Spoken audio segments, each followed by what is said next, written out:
Welcome to Bloodbath & Beyond, I'm Jay, and today I'll be reviewing The Reckoning, Fear Spreads Like the Plague.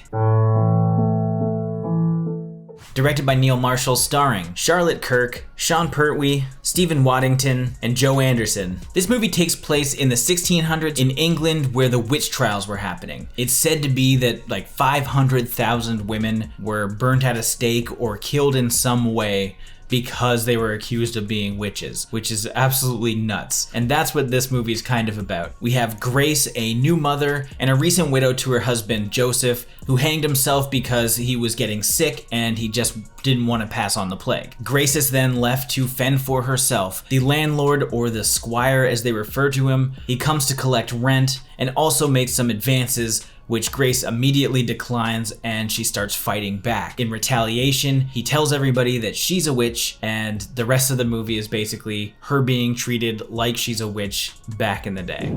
Did somebody say witch?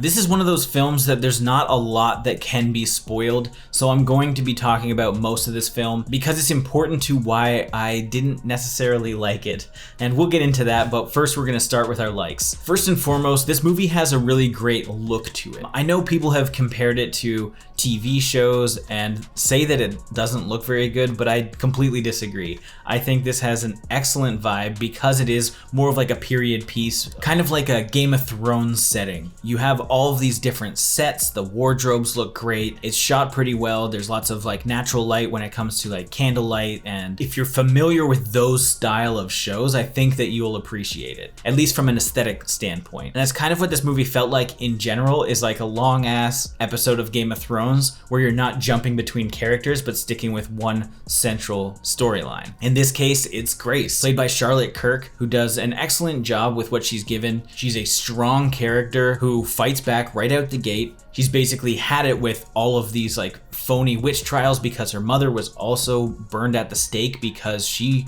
was apparently a witch, which obviously this is all bullshit, but this is what was happening at the time. And she was like, I'm not standing for this, so I'm gonna fight back at every moment. I'm not going to give in, and I'm not gonna say that I'm a witch because I'm not a witch.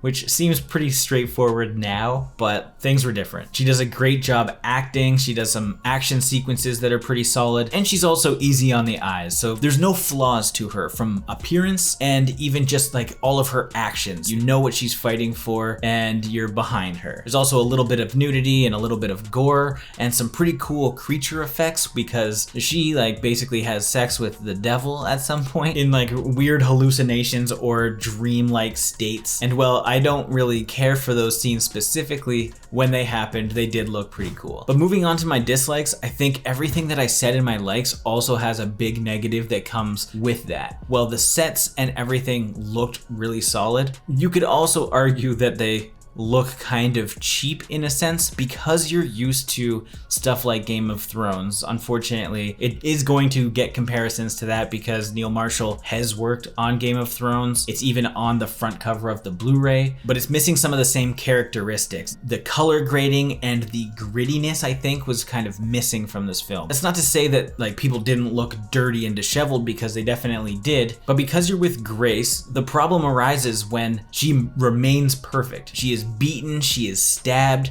she has like this weird metal opening thing that goes inside of her, and she's just bleeding all over the place. And the next day she wakes up, she hasn't eaten, she hasn't slept, she's just like, all right, let's go, it's time to fight back and get the fuck out of here. And she's wearing like a white gown a lot of the time. There's no blood. I mean, there's blood in the torture scenes, but she's not given new clothes. Like, all these guys in this movie are complete assholes, and that's the whole point. It's just kind of to shove it in your face and say like, look at how bad these times were. And they try and force it on you a lot by making only one person, one or maybe two people, even remotely nice. Like the donkey boy, the squire to the squire. He was just like the nice boy who saw everything and wanted to help out for some reason. You could argue that more people should have. I don't know why he has so much invested in this, potentially getting killed because of what he's doing. This movie's like an hour and 50 minutes, and for a lot of the time, it's Grace being tortured.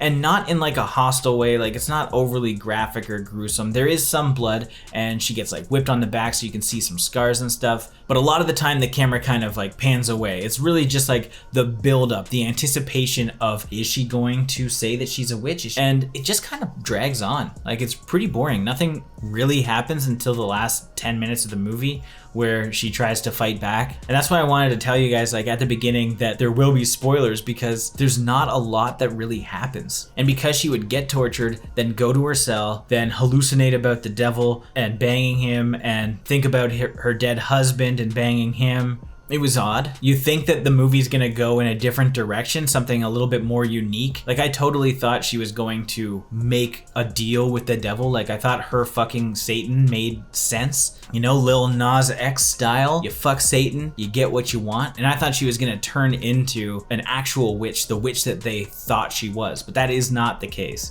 She's just a woman that's seemingly invincible because she can put up with all types of torture, is immediately healed, can start throwing down, even though she's just been some woman who in those times would just kind of serve the guy who does all the work. But all of a sudden she's a badass and she can fight people who have been killing people for their entire lives, which is fucked. It just doesn't make any sense.